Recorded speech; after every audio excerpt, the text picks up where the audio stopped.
Hello, नमस्ते। मैं दीप्ति शर्मा एक बार फिर आप सबके सामने हाजिर हूँ व्याकरण की कुछ अन्य जानकारी लेकर। आज इस कड़ी में हम लोग जिस विषय पर चर्चा करेंगे वो विषय है विराम चिन्ह। विराम चिन्ह क्या होते हैं, इनका उपयोग क्या है, ये कहाँ कहाँ प्रयोग होते हैं इत्यादि। तो सुनिएगा। विराम चिन्ह। विराम का अर्थ है रुकना या ठहरना। जब कभी हम अपने भावों और विचारों को व्यक्त करते समय वाक्य के अंत में या कभी कभी बीच में सांस लेने के लिए रुकते हैं तो इसे ही विराम कहते हैं। इस प्रकार के रुकने या सांस लेने के अतिरिक्त अर्थ की स्पष्टता के लिए भी विराम आवश्यक है। विराम चिन्ह के बिना व्यक्ति वाक्य को न तो अच्छे से पढ़ सकता है और न ही वाक्य को अच्छे से लिख सकता है। मनुष्य उसे तभी अच्छे से पढ़ या फिर लिख सकता है जब उसमें विराम चिन्ह का प्रयोग किया गया हो।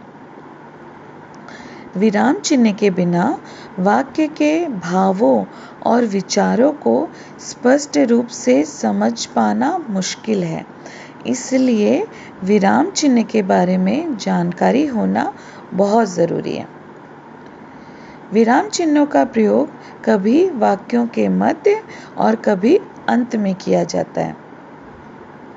हिंदी व्याकरण के विशेषज्ञ कामता प्रसाद गुरु ने बताया था कि विराम चिन्हों की संख्या करीब 20 होती है। कामता प्रसाद गुरु ने पूर्ण विराम को छोड़कर बाकी सभी विराम चिन्हों को अंग्रेजी से लिया हुआ बताया। विराम चिन्हों के प्रकार। हिंदी में प्रयोग होने वाले विराम चिन्ह निम्नलिखित हैं। देखिए, पूर्ण विराम। पूर्ण विराम किसे कहते हैं?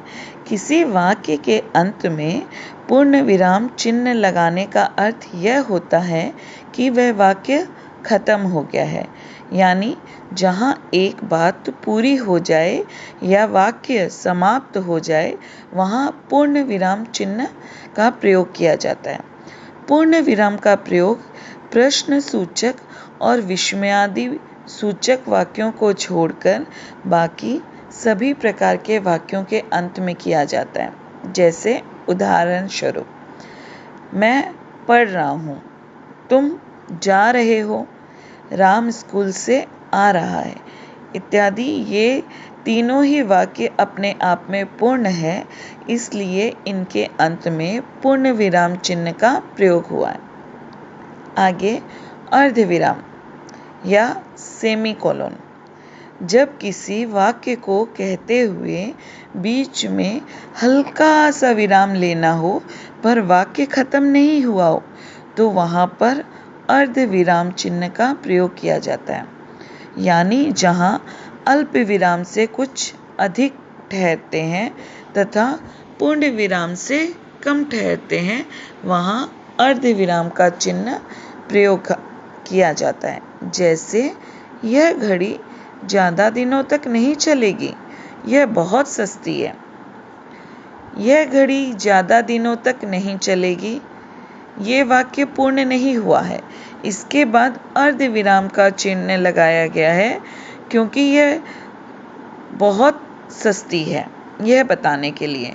यह बहुत सस्ती है अर्थात ये पूरा हो गया वाक्य, यहाँ पूर्ण विराम का चिन्ह लगाए। राम तो अच्छा लड़का है किंतु उसकी संगत कुछ ठीक नहीं है इत्यादि। अब अल्प विराम यानी कोमा। जब किसी वाक्य को प्रभावी रूप से कहने के लिए वाक्य में अर्ध विराम से ज़्यादा परंतु पूर्ण विराम से कम विराम लेना हो तो वहाँ अल्प विराम चिन्ह का प्रयोग किया जाता है। जहाँ थोड़ी सी देर रुकना पड़े वहाँ अल्प विराम चिन्ह का प्रयोग करते हैं। जैसे, सुनील ज़रा इधर आना। सुनील के बाद कोमा यानी अल्प विराम का प्रयोग किया गया। सुनील ज़रा इधर आना। राम कोमा सीता और लक्ष्मण जंगल गए। अल्प विराम का प्रयोग निम्नलिखित परिस्थितियों में भी किया जाता है। जहाँ किसी व्यक्ति को संबोधित किया जाए वहाँ अल्प विराम का चिन्ह लगता है, जैसे प्रिय महाराज, मैं आपका आभारी हूँ। अंकों को भी लिखते समय अल्प विराम का प्रयोग किया जाता है, जैसे 1, 2, 3, 4, इत्यादि। हाँ और नहीं के बाद भी नहीं, यह काम नहीं हो पाएगा। यहाँ नहीं के बाद भी अल्प विराम का प्रयोग किया गया। जहाँ शब्दों को 2 या 3 बार दोहराया जाए वहाँ भी अल्प विराम का प्रयोग होता है, जैसे वह दूर से, बहुत दूर से आ रहा है। तारीख और महीने का नाम लिखने के बाद भी अल्प विराम का प्रयोग किया जाता है, जैसे 2 अक्टूबर सन 1869 ईस्वी को गांधी जी का जन्म हुआ था। अब आते हैं प्रश्न चिन्ह पर, यानी क्वेश्चन मार्क। प्रश्न चिन्ह, इसका प्रयोग प्रश्नवाचक वाक्यों के अंत में किया जाता है, अर्थात जिस वाक्य में किसी प्रश्न या सवाल के पूछे जाने के भाव दिख रहे हो वहाँ वाक्य के अंत में प्रश्न चिन्ह का प्रयोग होता है। यानी कि जहाँ बातचीत के दौरान जब आपस में एक दूसरे से कोई सवाल पूछा जाए या कोई ऐसी बात पूछी जाती है जहाँ पे प्रश्न उठ जाता है, तब वाक्य के अंत में प्रश्न सूचक चिन्ह का प्रयोग किया जाता है। जैसे कि ताजमहल किसने बनवाया? तुम कहाँ जा रहे हो? यह तुम्हारा घर नहीं है, इत्यादि।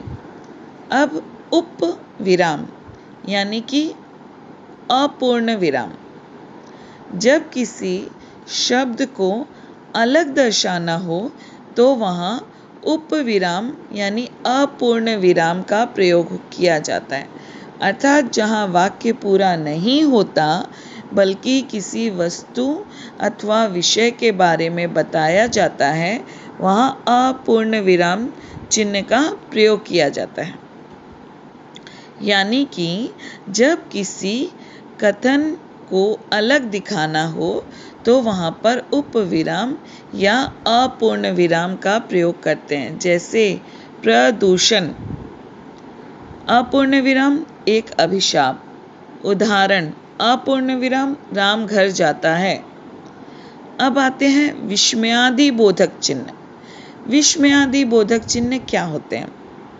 विस्मयादि बोधक चिन्ह या आश्चर्य चिन्ह, इनका प्रयोग हर्ष, विषाद, विस्मय, घृणा, आश्चर्य, करुणा, भय इत्यादि का बोध कराने के लिए या फिर इत्यादि को दर्शाने के लिए इस चिन्ह का प्रयोग किया जाता है। जैसे, वाह क्या आलीशान घर है, अरे तुम यहाँ, ओह यह तो उसके साथ बहुत बुरा हुआ, छी कितनी गंदगी है यहाँ, इत्यादि। आज इतना ही। जल्दी मैं इसके आगे के और विराम चिन्ह लेकर आप सबके सामने उपस्थित होंगी। तब तक के लिए धन्यवाद।